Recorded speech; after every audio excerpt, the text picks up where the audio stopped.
ओम श्री शक्ति नमः। ओम श्री शक्ति नमः। ओम श्री शक्ति नमः। ओम श्री शक्ति नमः। ओम श्री गणेशाय नमः। ओम माँ सरस्वती नमः। ओम जगदम्बिकाय नमः। ओम हे ही कली चामुंडाय विषे श्रीमद्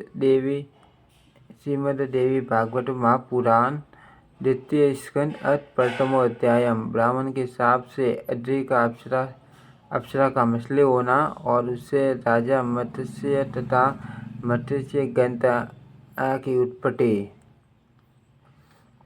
ऋषिगण बोले, हे सूर्य, आपकी बात आश्चर्यजनक एवं रहस्यपूर्ण है। इस संबंध में हम सब तपस्वियों को मान संदेह उत्पन्न हो गया।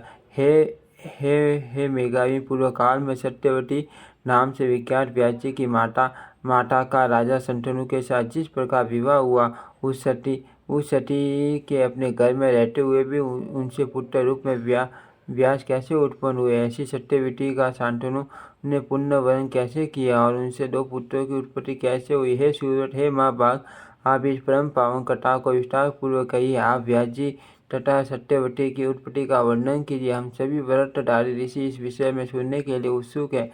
सूर्य बोले, चतुर्वर्ग धर्म अर्थ काम मोक्ष प्रदान करने वाली परमा आदि शक्ति को प्रणाम करके यह शुभ पौराणिक कथा कहूँगा, जिनके विशेष वाग बीज मंत्र हे का किसी भी बहाने से उच्चारण करते ही शाश्वती सिद्धि प्राप्त हो जाती है। वो निश्चित फल देने वाली भगवती का सभी लोगों को अपनी समस्त कामनाएं पूर्ण करने के लिए समर्पण भाव से स्मरण करना चाहिए। उपरीसर नाम के एक सत्यवादी धर्मात्मा ब्राह्मण पूजक तथा श्रीमान राजा हुए, जो सेडी देश के शासक थे। उनकी तपस्या से संतुष्ट होकर देवराज इंद्र ने उन्हें प्रसन्न करने के लिए स्फटिक मणि का बना हुआ एक सुंदर तथा दिव्य विमान दिया।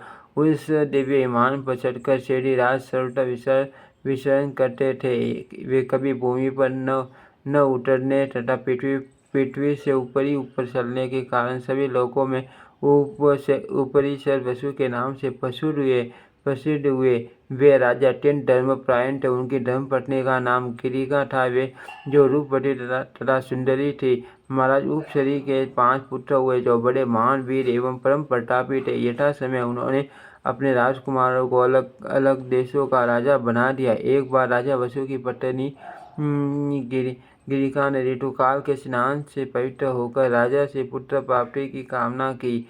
जिस समय वह प्रार्थना करने लगी उस समय उनके पितरों ने उन राजा से कहा, हे राजन, मुर्गों को मार लाओ। इस आदेश को सुनकर राजा को अपनी ऋतुमती पत्नी का भी स्मरण हो आया, किंतु पितरों की आज्ञा श्रेष्ठ मानकर तथा अपने कर्तव्य का निश्चय कर राजा मन ही मन गिरिका का स्मरण करते हुए आखेट के लिए चल पड़े। वन में रहते हुए राजा वसु साक्षात तुलसी लक्ष्मी के समान रूपवती अपनी पत्नी का स्मरण करने लगे। इस प्रकार उस कामिनी के ध्यान से एकाएक उनका वीर्य संकलित हो गया और राजा ने शीघ्र ही उस संकलित वीर्य को बरगद के पत्ते पर रख दिया।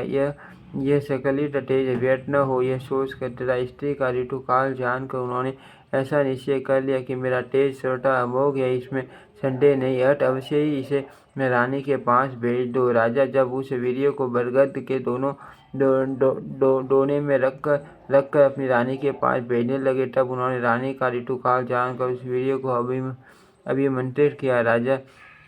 राजा ने पास ही बैठे हुए बाज पक्षी को बुलाकर उससे कहा, हे महाभाग, आप इसे ग्रहण करो और शीघ्र ही मेरे घर चले जाओ। हे स्वामी, मेरा हित करने के लिए इसे लेकर आप मेरे घर जाओ और इसे शीघ्र ही गिरिका को दे देना, क्योंकि आज ही उसका ऋतुकाल है। सूत जी बोले, ऐसा कहकर नरश्रेष्ठ बाज को वह दोना दे दिया और वह द्रुतगामी बाज भी उसे लेकर शीघ्र ही आकाश में उड़ने लगा। जोश में पत्ते का दोनों लेकर आकाश में उड़ते हुए उस बाज को एक दूसरे बाज पक्षी ने अपनी ओर आते हुए देखा। बाज की सोच में मांस का टुकड़ा समझकर तत्काल उसने उस पर बाज पर आक्रमण कर दिया। दोनों बाजों के बीच आकाश में सोचों से घोर युद्ध होने लगा। उन दोनों के युद्ध करते समय वीर्य वाला वह दोनों यमुना जी के जल में जल में जा गिरा। दोनों के घिर जाने पर दोनों पक्षी वहां से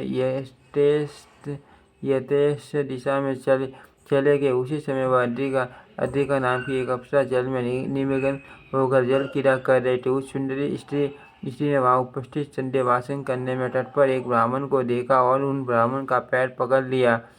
प्राणायाम करते हुए ब्राह्मण ने उस सविचारिणी को देखकर उसे ये शाप दे दिया कि आपने मेरे ध्यान में विघ्न डाला है, अतः आप मछली हो जाओ।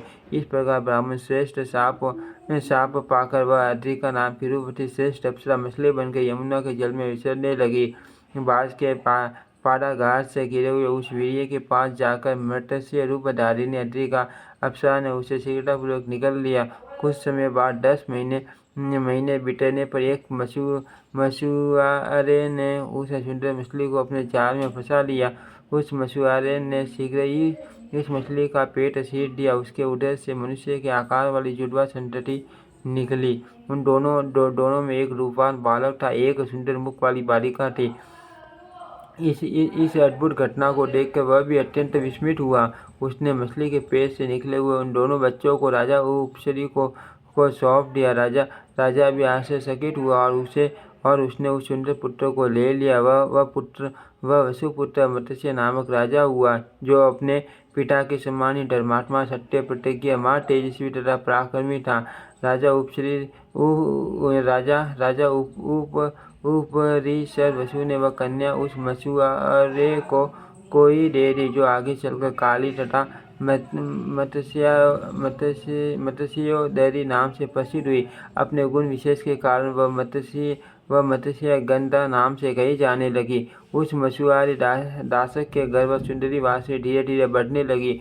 ऋषिगण बोले, हे सूर्य मुनिगण के द्वारा स्थापित वह अद्रिका नाम की श्रेष्ठ अप्सरा जब मछली हो गई और मछुआरे ने उसे चीर डाला, तब वह मर गई अथवा उसने उसे खा लिया। उस अप्सरा का फिर क्या हुआ? उसके शाप की समाप्ति कैसे हुई और उसे पुण्य कैसे मिला, यह बताइए। सूर्य बोले, जब मुनि ने उसे शाप दिया तब वह विस्मित हो गई और दीनतापूर्वक रोती हुई उस ब्राह्मण की स्तुति करने लगी। दयालु ब्राह्मण ने उस रोती हुई स्त्री से कहा, हे कल्याणी, आप शोक न करो, मैं आपके शाप के अंत का उपाय बताता हूँ।